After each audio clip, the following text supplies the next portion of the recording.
Hi, welcome to the video. My name's Dychronic, and today we're taking a look at the Xur's location as random rolls. My recommendation for July 1st, 2022. You can find the Xur in his regular spot on Nessus. Just head over to the Watcher's Grave and right over here on the big old tree. I don't know why my marker's not there, but that's where I am. Of course, he's gonna be on this precipice of the branch. Precipice is a fun word to say. This is a high overview, in case that's all you cared about. And right before I get into it, I just wanted to mention that I do have live streams right after this video, as well as all the other times on screen right now. Oftentimes open lobbies for the raids, for dungeons, for seasonal stuff. Come check it out. We often have a lot of fun. First up for the weapon today, we have the Lord of Wolves, which is a very powerful PvP weapon these days. Almost like the best PvP special in the game right now, especially considering the ammo changes have not yet been implemented. That'll probably be implemented on Tuesday. Either way, Lord of Wolves is still a very, very powerful option that really crunches through enemies and has a lot of damage. Even though they reduce the damage by 25%, it still has way more than enough damage to kill most people in a single burst. And furthermore, I would not recommend you release the wolves.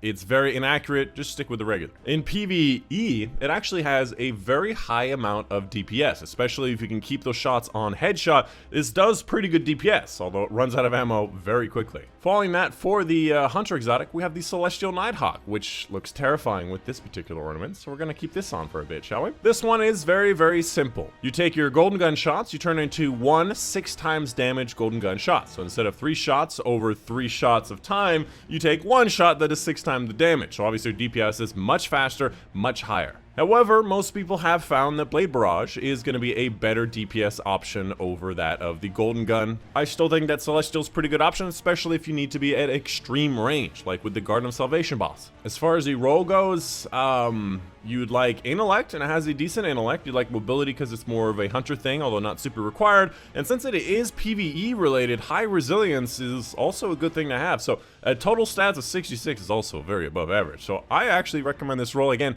if it fits with your build. Ooh, another 66. Following that, we have the Titan exotic known as the Insurmountable SKULLFORT. Now, this is actually one of the more fun exotics in the game, although a bit simple. It has been overshadowed by a lot of other arc-based exotics. Essentially, kills with any arc melee abilities trigger health regeneration and restore your entire melee energy. Used to be back in the day, shoulder charge kill an enemy, you get your full shoulder charge back. So you just do a little sprinty circle and you hit the next person as long as you actually got the kill. You can also use this with Juggernaut or Ballistic Slam. There's any of the arc melees. However, considering that this is based on melee, even though you do have health regeneration, it does require a kill. It does fall off pretty sharply after maybe Master. As far as the role goes, you'd like to see a lot of... Honestly, I don't know if you need a lot of strength. You only need a lot of strength if you don't get your energy back, which is part of what this exotic is, but I guess strength is not a bad thing to have on it, especially again if you don't end up killing the target. So it really depends on your build. Although I would not say this is a bad build, especially considering it's a total of 66, which is pretty high. And finally, the Warlock exotic, which is the Crown of Tempest. In my opinion, one of the coolest looking exotics in the game that has a lot of...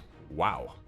Forgot about that exotic. Has a lot of crazy looking exotic ornaments, and honestly will probably be pretty good next season considering we're getting Arc 3.0. We don't know exactly how it's going to work, but the ability to get more ability regeneration just by using your arc abilities and longer Storm Trance if they make Storm Trance actually useful is going to be really nice. Essentially, TLDR, if you like Arc now or you like Arc next season, this is probably going to be one of the best exotics to use with it. Probably in both PvP and PvE. As far as the role goes, total of 60 is below average on this particular exotic. I guess you'd like to see discipline, strength, maybe intellect, and it has decent amounts of each one of those, and then it also has a decent amount of recovery. So not a bad distribution on top of the fact it doesn't have high mobility, which is good, just not really that great. Of course, following that, let's take a look at the different legendary weapons. First of all, Enigma's Draw. I personally really don't like precision frames, although this is a decent roll. I'd like to see a bit more range on it.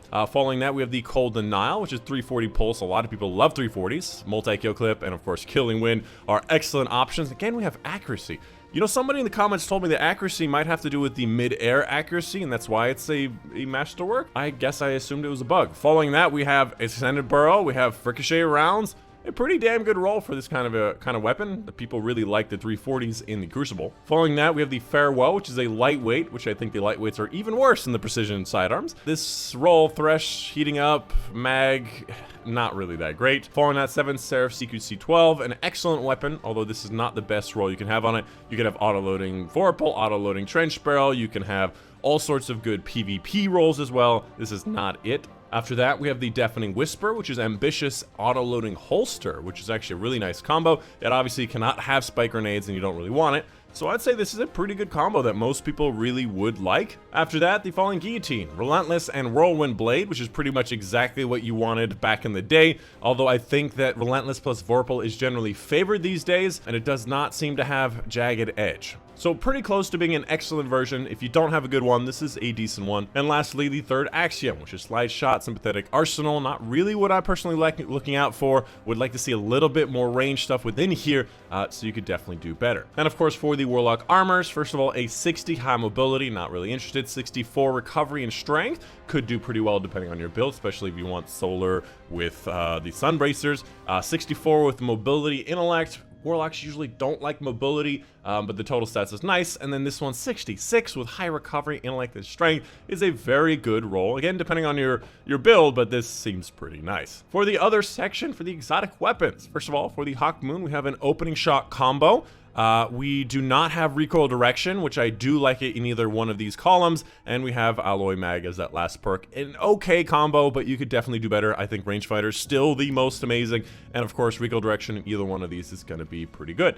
After that, we have the Dead Man's Tale with Snapshot, although Snapshot's not really necessary since you're going to be blind firing as much as you can. Snowbore's good, High Cal's good, and this one's okay. I think that you're probably best off with Moving Targets and Vorpal as this option, and then the rest is kind of up to you. And of course, you got to make sure you have a good ornament. You can have this ornament, you can have the one that looks like the Halo weapon.